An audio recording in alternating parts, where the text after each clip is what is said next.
সালাম আলাইকুম। হিন্দিতে একটা গান আছে, প্যার কিয়া তো ডরনা ক্যা।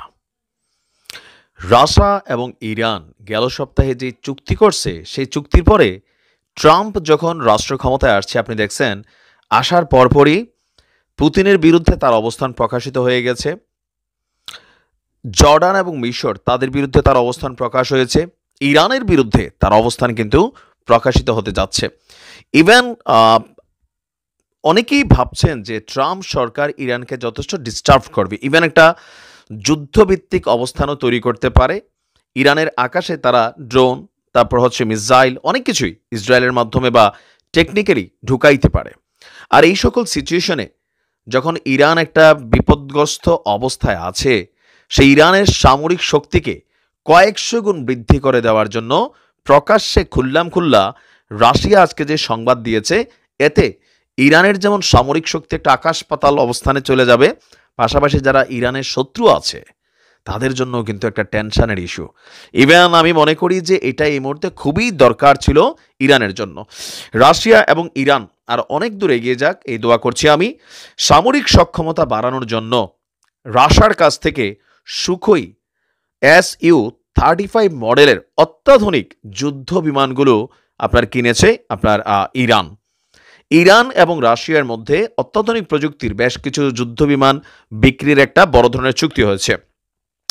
খাতামুল আনবিয়া কেন্দ্রীয় সদর দপ্তরের ডেপুটি কোঅর্ডিনেটর আলী সাদমানি তিনি এই তথ্য দিয়ে বলছেন যে আপনার সামরিক সরঞ্জামের উৎপাদন বাড়াচ্ছে ইরান, পুরনো সিস্টেমগুলোকে অবসরে পাঠানো হচ্ছে এবং আধুনিক ও আপডেটেড সিস্টেমগুলো প্রতিস্থাপন করা হচ্ছে। আর সেখানে সবচেয়ে বেশি ভূমিকা রাখছে রাশিয়া।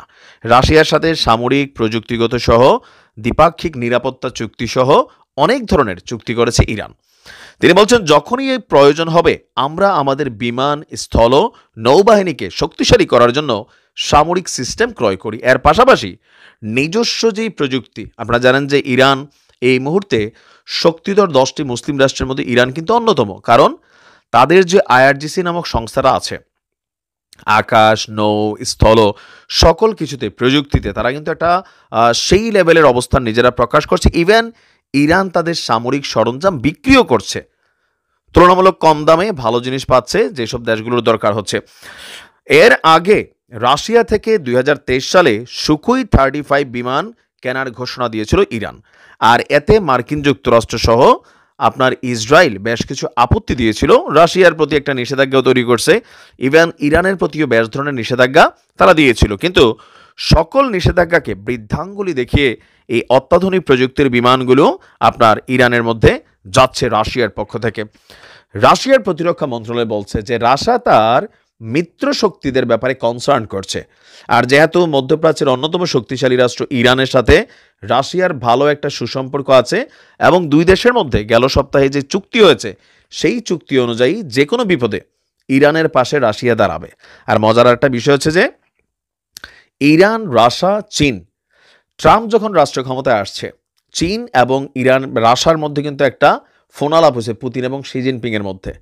এই মধ্যপ্রাচ্যের ইস্যু, দক্ষিণ এশিয়ার ইস্যু বা আপকামিং যে ঘটনাগুলো ঘটতে যাচ্ছে, ট্রাম্প যে ভূমিকায় যাচ্ছে, সব কিছু মিলেয়া একটা নিজেদের মধ্যে সম্পর্কটাকে আর একটু ঝালাই করার চেষ্টা করছে আপনার ইরান, রাশিয়া এবং চীন, আর পাশাপাশি উত্তর কোরিয়ার কিম জং উন। তবে কিমের জন্য একটু পজিটিভ বক্তব্য হচ্ছে, ট্রাম্প কিমের সাথে সম্ভবত অনেকে বলছেন যে একটা পজিটিভ সম্পর্কে বিশ্বাসী, তো সেটা হচ্ছে পরবর্তী টার্গেট। তবে ইরান কিন্তু আপনি দেখেন গেল সপ্তাহে আমি একটা নিউজ দিয়েছিলাম, পাকিস্তানের সাথেও কিন্তু তারা নিজেদের যেই সামরিক সরঞ্জাম উৎপাদন, পাশাপাশি প্রযুক্তিকে আপডেট, ওরকমও কিন্তু আরেকটা চুক্তি করছে। এইভাবে যদি একটা দেশ আরেকটা দেশের সাথে কানেক্টেড থাকে তাহলে আমরা হয়তো আর অনেক ভালো কিছু দেখতে পাবো। ভালো থাকুন, আসসালামু আলাইকুম।